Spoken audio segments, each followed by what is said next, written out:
Todos amamos los clásicos de Disney y sabemos a la perfección todo el éxito que esas películas trajeron. Es por esta razón que Disney no se quiso quedar con los brazos cruzados e intentó replicar este éxito haciendo secuelas de sus películas más famosas. Pero seamos honestos, la verdad, esas películas son una basura. Es por eso que en este video vamos a hablar de las peores secuelas de las películas de Disney. Disfrútenlo. Ya llegamos. Y esto es Al Preli.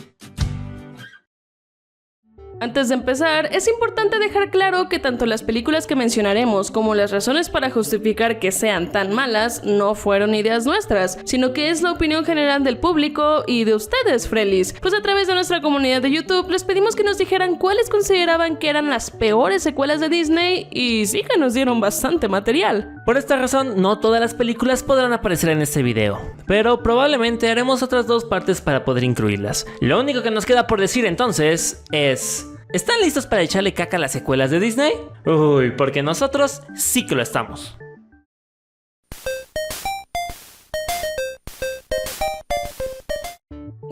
Sí. Empecemos con una polémica. ¿Por qué no? La Sirenita 2 es una película amada y odiada por muchos. Uno de los eternos debates del internet. ¿Es buena? ¿Es mala? ¿Y por qué? Pero antes de entrarle recio, vale la pena recordar su antecesora, una de las joyas de Disney y de las películas más amadas de todos los tiempos. La Sirenita se convirtió en todo un éxito desde su estreno, tanto así que dio inicio a la famosa época conocida como el Renacimiento de Disney, del que son parte las películas más memorables del estudio. El público la amó por sus personajes, por sus canciones inigualables, por la magia y el mundo bajo el mar. E incluso ganó algunos premios, como el Oscar a la mejor banda sonora original. Nah, hombre, con semejante revuelo que causó, era de esperarse que en Disney no dudaran ni un segundo en hacer una secuela. Claro que sí, solo que quizá no le echaron las mismas ganas. La Sirenita 2, Regreso al Mar... oh wow, no sabía que ese era su nombre completo. Es principalmente criticada por una razón. Es exactamente la misma trama de la primera, pero más barata. En la primera película, Ariel soñaba con ser parte del mundo de los humanos, pero su padre quería que se quedara en el mar. Pues es exactamente lo mismo, solo que al revés y con su hija Melody, ya que ahora vive en el mundo de los humanos, pero la niña siente un anhelo muy profundo por querer ir al mar. Y adivinen qué, su mamá no la deja. Pero, ¿saben qué? Desde el hecho de que Melody sea la protagonista, la película ya se está tambaleando, porque eso de que para la secuela los protagonistas sean los hijos es de los clichés más choteados del cine, y no conformes con que tengan el mismo conflicto al igual que Ariel con Tritón, Melody desobedece a su madre y comete el mismo error de aceptar la ayuda de la villana de la película. Que para la villana tampoco le pensaron mucho, ¿eh? Tercera red flag.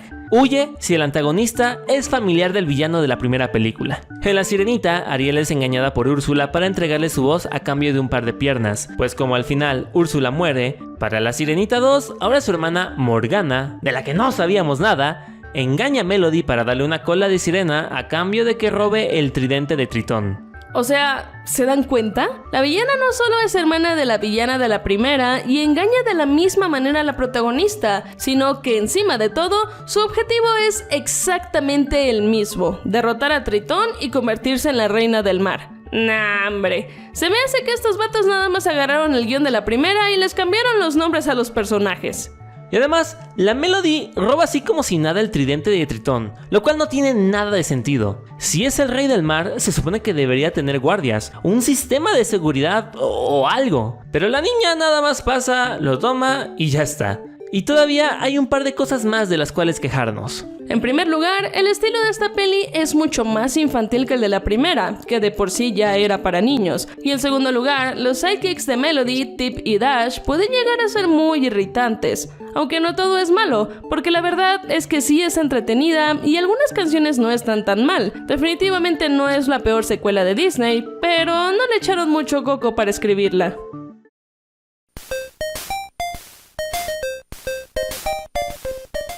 Y aquí una película algo penosa, La Cenicienta 2, un sueño hecho realidad. ¿Qué pedo con sus nombres largos? Que película, no sé si podamos llamarla. porque no es nada más que un vil recopilatorio de 3 historias que no tienen relación entre ellas. Pero antes de escuchar cómo la ha destrozado la audiencia, recordemos brevemente su primera parte. La Cenicienta es un clásico de clásicos y fue una película que echó la casa por la ventana. En ese entonces Disney estaba casi en la quiebra, pero la gente la amó tanto y fue tal su éxito que las ganancias de la producción fueron suficientes para financiar películas animadas, live action, proyectos para televisión, Disneylandia, Disney World y su propia compañía de distribución.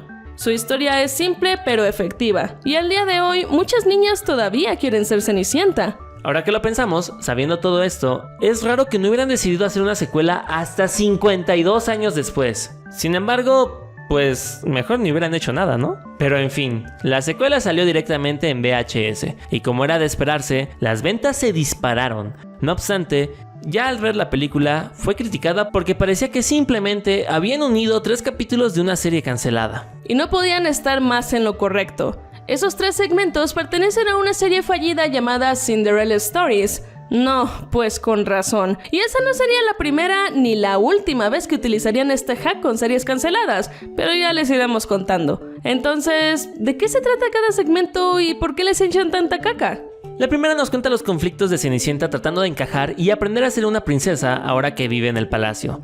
La chica tiene que organizar un banquete, pero como que no le sale, por lo que decide hacer las cosas a su modo y vuelve a las viejas costumbres de vestirse como cuando era la sirvienta de su madrastra. Pero bueno, cada quien. Y ya, eso es todo. No pasa nada más relevante ni trascendental. La siguiente historia es una burla. Al principio plantean una premisa muy interesante, pues resulta que Jack le pide a la hada madrina que lo transforme en un humano. No obstante, lo que pasa después es prácticamente Jack el humano siendo perseguido por una gata que se lo quiere comer porque piensa que son un montón de ratones apilados. Y así es como se mata una buena premisa. Finalmente, la tercera historia, de hecho, es una que gusta a muchas personas, porque trata de que Anastasia se enamora y Cenicienta trata de ayudarla para que esté con su amado, aunque hay un gran debate de si debió haberla ayudado o no por lo mal que la trató en el pasado. Pero de todas maneras tiene su lado ridículo, porque los ratones tratan de ayudar a Lucifer a conquistar a la gata que se quería comer a Jack.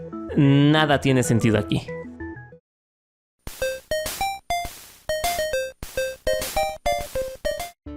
Atlantis, el regreso de Milo, es una secuela algo sad, la verdad. Porque si ni siquiera su película antecesora tuvo el éxito esperado, pues esta muchísimo menos. Nació prácticamente muerta y mucha gente ni siquiera sabe que existe. Pero si la primera fue un fracaso, entonces, ¿por qué molestarse en hacer una secuela? La primera película, Atlantis, el Imperio Perdido, es considerada al día de hoy por muchos como una película de culto, tanto que a buena parte del fandom le gustaría que le hicieran su versión live action. Y la verdad es que sí tiene cositas chidas. Se alejó completamente de lo que Disney había venido haciendo y nos presentó un mundo medio steampunk de ciencia ficción y aventuras con una civilización para la que incluso se creó todo un lenguaje. No obstante, cuando se estrenó, su recaudación fue algo mediocre. La gente la criticó y rechazó justo porque era muy diferente a lo que Disney nos había acostumbrado y ni siquiera tenía canciones. Obviamente la compañía no se la esperaba para nada, porque hasta estaban desarrollando una secuela que habría llevado el nombre de Shards of Chaos y una serie que se habría llamado Team Atlantis. No. Pues evidentemente, debido a las pobres ganancias de la película, ambos proyectos fueron cancelados. Pero como ya habían producido algunos capítulos de la serie, ¿por qué no? Decidieron aplicar el mismo hack pedorro que con Cenicienta y juntar los 3 episodios fingiendo que era la secuela de Atlantis que nadie pidió. Y como podrán imaginarse, no se estrenó en cines, sino que salió directamente en VHS. Atlantis, el regreso de Milo, es descrita como aburrida, innecesaria, incoherente, con una animación pobre, un humor barato y totalmente alejada de la esencia y atmósfera que construyó la primera. Para algunos puede ser entretenida, pero en general el conjunto de esas 3 historias no aporta mucho. Para empezar, por alguna razón que nadie entiende, ahora Milo y sus amigos se dedican a resolver misterios. En el primer segmento tienen que averiguar qué pedo con un monstruo marino y al final resulta que el man que desde el principio parecía el malo, efectivamente era el malo y había estado controlando al monstruo y a todos los habitantes del pueblo, pero nunca se explica exactamente cómo. Para la segunda historia, el misterio se encuentra en un lugar que no tiene nada que ver con Atlantis, el desierto. donde, súper original y nada parecida a la historia anterior, hay unas criaturas que causan caos y al final se descubre que están siendo controladas por un sujeto que desde el principio se veía venir que era el malo. Y así la última historia trata de un compa que se cree Odín, y por alguna razón piensa que Kida es su hija, por lo que la secuestra y termina creando un par de monstruos para provocar el fin del mundo. Espera, ¿qué? Lejos de redimir el fracaso que significó Atlantis, el regreso de Milo, su secuela solo la hundió más.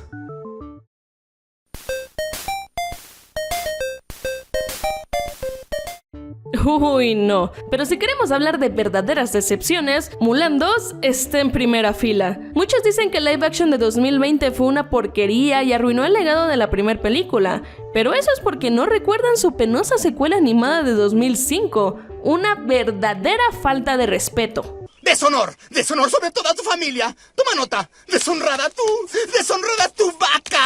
¡Basta! Como La Sirenita, Mulan llegó en el renacimiento de Disney, y llegó con todo. Una animación impecable, una historia interesante, personajes sólidos, canciones chingonas y una protagonista muy diferente a la mayoría de las clásicas princesas que la precedían. Y todo esto se reflejó en el éxito que fue en taquillas y los premios y las nominaciones que obtuvo. Su secuela llegó unos pocos años después, y fíjense que al principio parecía que también iba a estar chida, pues Shang le pide matrimonio a Mulan. Eso genera un conflicto para Mushu porque si se casan ya no será el guardián de la familia, y encima de todo las fuerzas mongólicas amenazan con atacar a China. Va, me late. No obstante, conforme la cinta sigue avanzando, se vuelve completamente absurda y algo vacía. La crítica principal es que con semejante premisa, lo que más esperaban los fans eran secuencias de guerras, peleas heroicas y batallas épicas. Sin embargo, la historia termina llevándonos por un camino algo decepcionante, pues en lugar de que la misión de Mulan y Shang sea liderar un ejército, se les encomienda la sosa tarea de escoltar 3 princesas, según para que puedan casarse y de esta manera se forje una alianza con el reino vecino que pueda hacerle frente a los mongoles.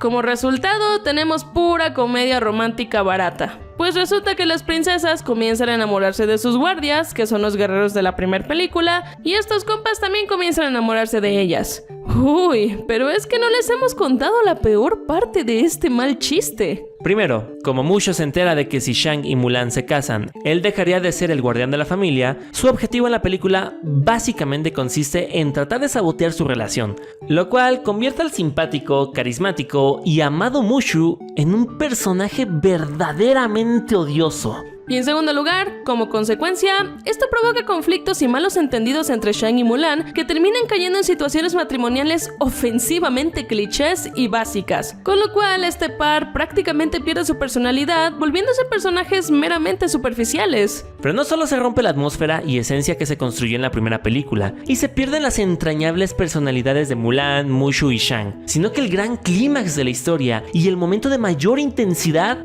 es una completa burla. Nada que ver con ese momento en la primera película donde Mulan da todo de sí y estuvo a punto de morir. Nambre. En la 2 lo que sucede es que la chica piensa que Shang ha muerto, y como quiere que las princesas sean felices con los guardias, decide sacrificarse y se ofrece para casarse y que la alianza con el reino vecino pueda llevarse a cabo, de manera que puedan protegerse de los mongoles. Ese es el gran clímax, que decide casarse. La decepción.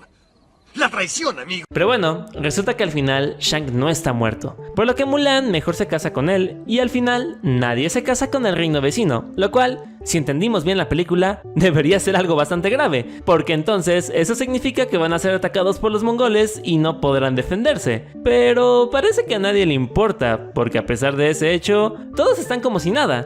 Entonces, ¿para qué tanto drama?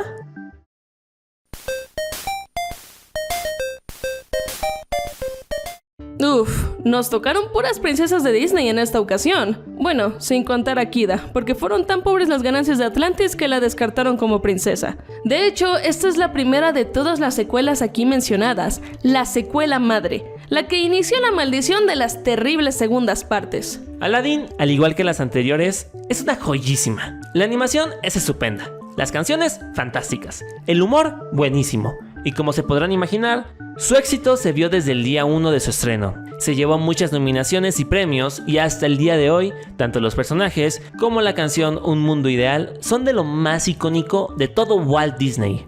Fue tal su éxito que no solo tuvo una secuela, sino 2 y además una serie. Pero como también podrán imaginarse, ninguna le llegó a los talones. El regreso de Jafar comenzó a decepcionar a los fans desde antes de verla, en el momento que se anunció que saldría directamente en VHS sin pasar por una sala de cine. No obstante, esto solo fue la punta del iceberg, ya que cuando la vieron, entonces sí se llevaron un muy mal sabor de boca.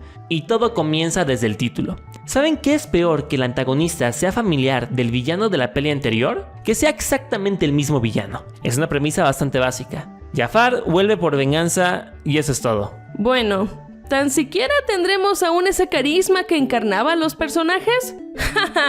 No. El genio probablemente sea de las mayores decepciones. Se ve que se esfuerzan para tratar de mantener su personalidad, pero simplemente no se siente igual, y eso fue porque en su idioma original cambiaron al actor, y por lo tanto no contó con la chispa y ocurrencias de Robin Williams. Pero de cualquier manera, la historia está toda de cabeza. Jafar sale hasta después de la mitad de la peli, casi no hay química entre Aladdin y Jasmine, las canciones están súper X, y honestamente, para muchos, parece más una película sobre Yago que sobre cualquier otro personaje, pues él es quien tiene un verdadero conflicto, arco y aprendizaje. Y para rematar, esta película termina muy abrupta, con Jasmine y Aladdin de repente diciendo que se van a ir a viajar por todo el mundo. Porque, ¿saben cuál fue el verdadero plot twist? Que esta peli no fue más que el vil capítulo piloto para la serie que les contamos hace rato, la cual resulta que se trata de este par viajando por todo el mundo. Nah, hombre, de verdad parece que no tienen vergüenza.